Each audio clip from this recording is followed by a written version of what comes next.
an original. From Story Studio Network.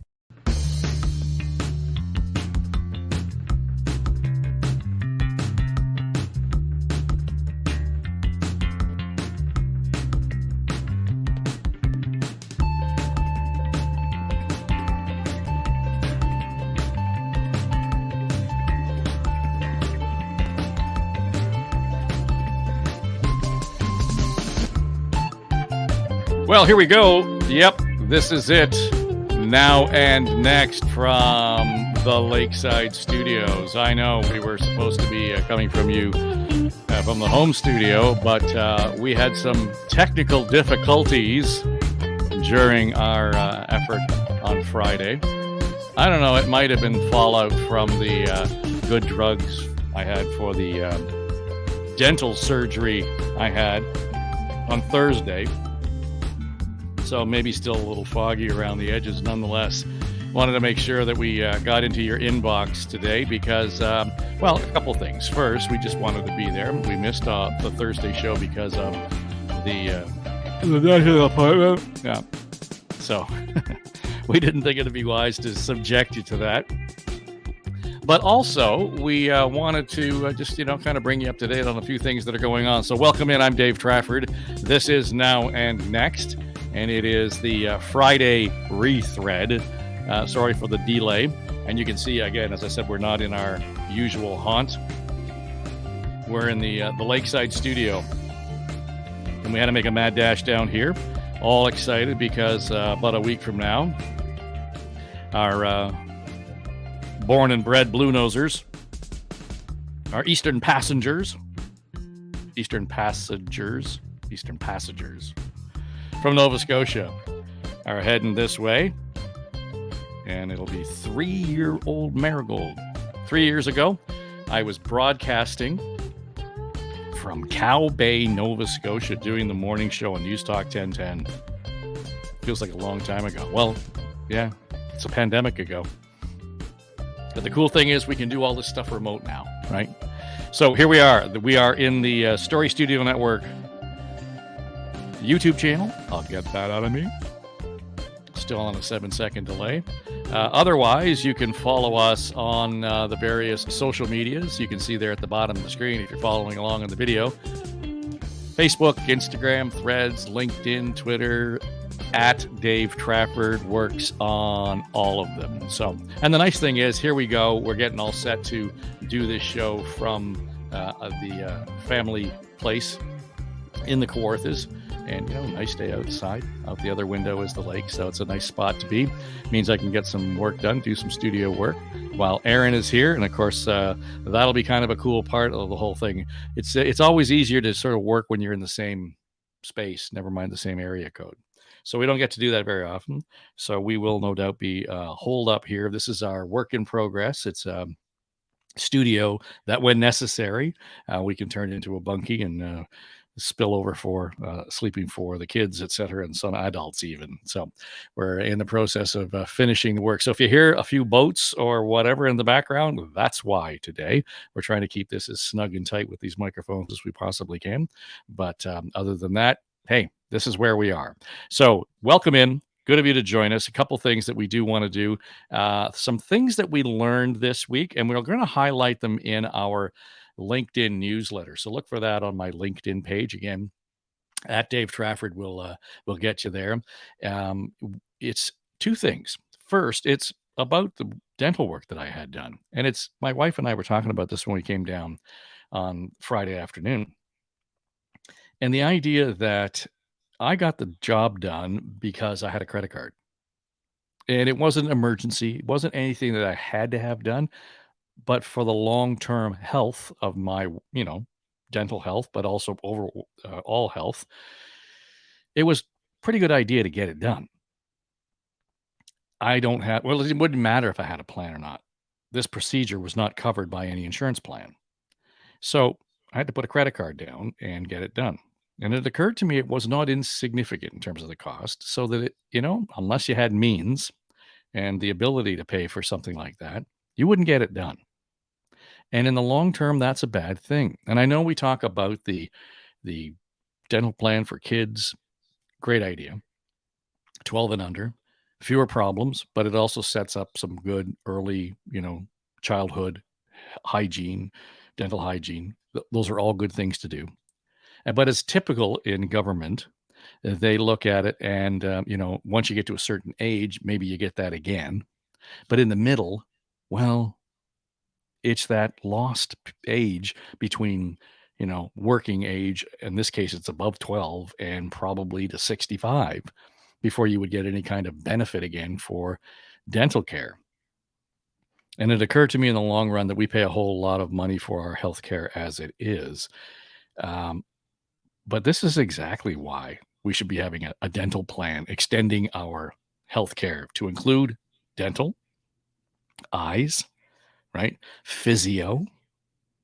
Those are the things that we need to be, especially with an aging uh, population, one that can't get the words out, right? But that's an important part of our healthcare, and it's going to be as we move forward. I know we can't afford it. We can't. Yeah, we probably can. We can't afford not to do it for a bunch of reasons. So when somebody starts talking to you and saying, "Well, you're not going to pay with your credit card. You're only going to pay with your OHIP card," that's bullshit. Because if I had this done in the hospital, it probably would have been covered by OHIP. I went to a clinic. They were on time, great care, in and out, and it was fairly invasive. They actually had to do a bone graft on my jaw. And here I am, 2 days later, sounding semi-articulate, a little bit swollen, not bad, um, and on my way to recovery. So it worked. It worked. It's just that I had to put, money on my credit card to make it work. And that's probably not the answer, right? So that was one thing that I think I learned this week.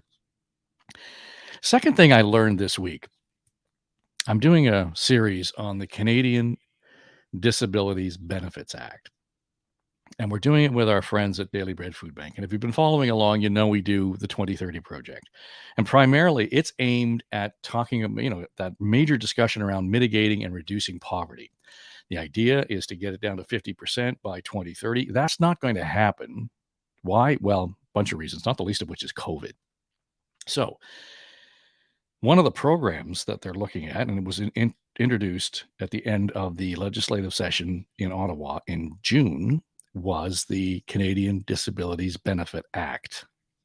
And it's supposed to be a national plan that anyone who's on a disability pension across the country who can't work because of a disability would get this pension.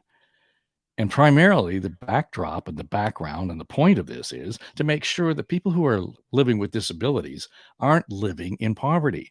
And primarily that's who lives in poverty, those who are living with disabilities. Interesting fact. Last year, if you're a follower of On the Ledge, we did some extensive coverage of the election campaign. Sabrina and Angie, John Wright, Keith Leslie, and I, we were on the air every day doing the gig around, following the campaign. And one of the things we waved the flag about was to say that each of the four major parties in Ontario, for the first time, all agreed that it was necessary to raise the disability pension in Ontario for the first time in decades, literally. Now, to varying degrees and so on. Not surprising to hear that the Conservatives were the ones who were the lowest ones on the scale. If the NDP or the Green had gotten in, we would have seen it double, so that the base payment on that pension plan would have been something close to $2,000, $2,400 a month. Okay. Which is a significant step up, because right now, or at the time of the election, it was around $1,100. It's about $900 below the poverty line. And that's an important distinction, so that these folks who are living with a disability and they can't work are getting a pension that does not keep them out of poverty. One. Two, that gets clawed back if they get other work and they're able to do any kind of job. The exemption in terms of the amount of money that they were making was so low, it didn't make sense for them to work. And then, people would eternally be wagging a finger at them, telling them, just get a job and you'll be better off. Most of the folks who are on disability pensions can't work. That's the nature of the disability. Okay, that's the backdrop.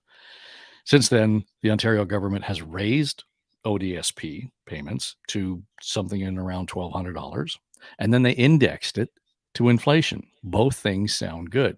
The initial increase amounted to about $60 a month. Okay. Then you add another 6.5%. That was going to be on this check at this month in July. So it sounds like things are starting to improve, right? So you start to add to that. Now, maybe that was another $100 overall. To you and me, doesn't sound like much. But for folks who are on a disability pension and are desperate, that $100 was making a difference. Here's the problem. I learned this week that for those who are on ODSP in Ontario and live in municipal or on government housing of any kind, that when they got their increases, their rent went up. So what was happening was initially, a year or so ago, when they had the barely $1,100, they had maybe, $50 at the end of the month.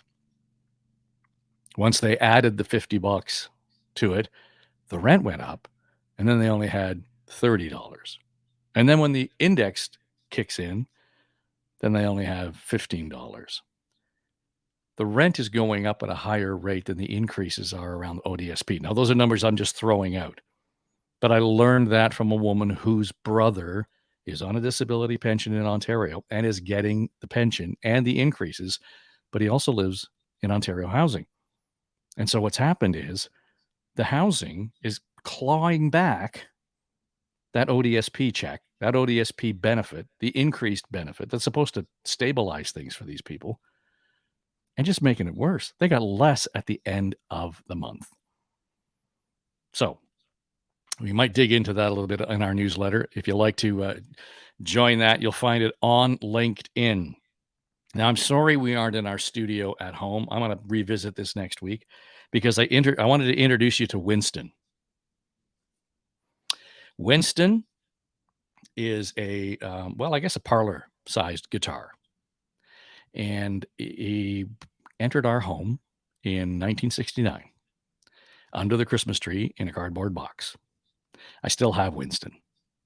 And I have floated this idea elsewhere, but I haven't done so here. So I wanted to get your feedback on this. If you think it's something that we should be exploring, I don't want to be just talking and bitching about, government and bad news stories on a Friday.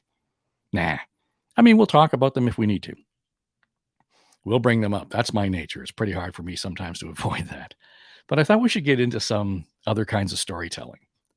And I do all kinds of storytelling in this format, journalism, podcasting, used to be on the radio. If that doesn't make sense to you, go back to a couple episodes of the Friday thread. You'll get it. But I spent a lot of time with music. I'm sitting here wearing my CF Martin t-shirt. I got a couple of Martin guitars in the studio at home. I've got a Les Paul. I've got 4 Fender guitars. I've got one that's signed by Buddy Guy.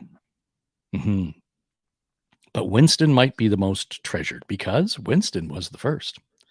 Winston was the guitar that kind of opened me up to all of this wonderful space around music, around storytelling through music, around songwriting.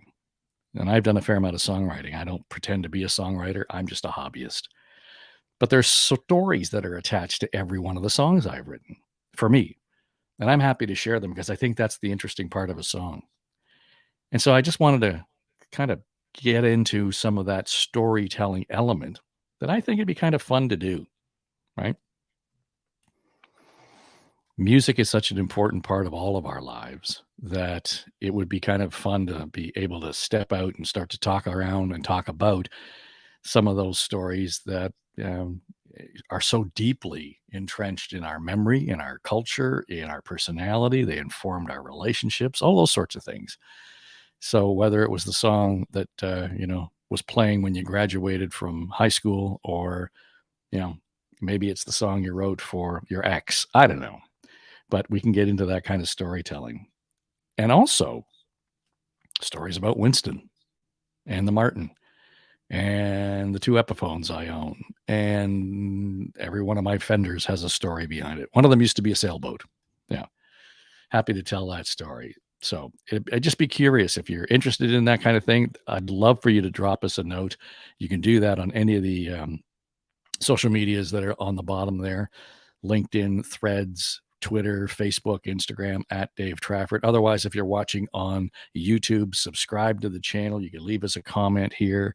That would be good too. I just think it's a little bit of a twist, and this makes this space a little bit more special.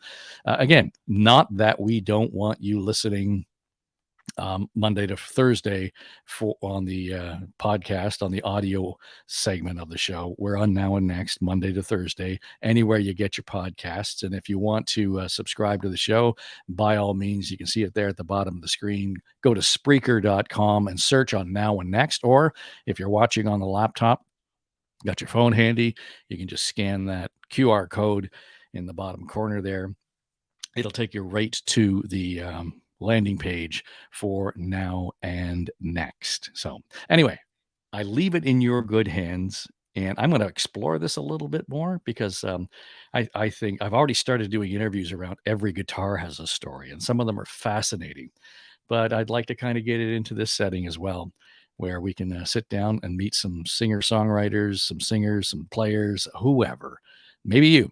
Yeah, and this doesn't have to be, famous guitar players and singers and songwriters. I want to know about the storytelling you do through your music. And if this is where we can share it, by all means, let's do that. So thanks for joining us again. Subscribe to the channel. It's the YouTube channel at Story Studio Network. And you can also, again, go to the Spreaker page, find us there, the audio podcast, subscribe wherever you listen. And it would be great if you like it, share it with a friend, because right now that really is the best way for us to spread the word here on Now and Next. Talk to you on Monday. Pay no attention to that man behind the curtain. Now and Next is produced by Becky Coles. Our production manager is Jamie Nickerson. Audio editors are Mike Trutler and Drew Garner. And our sonic logo designer is Greg McDonald.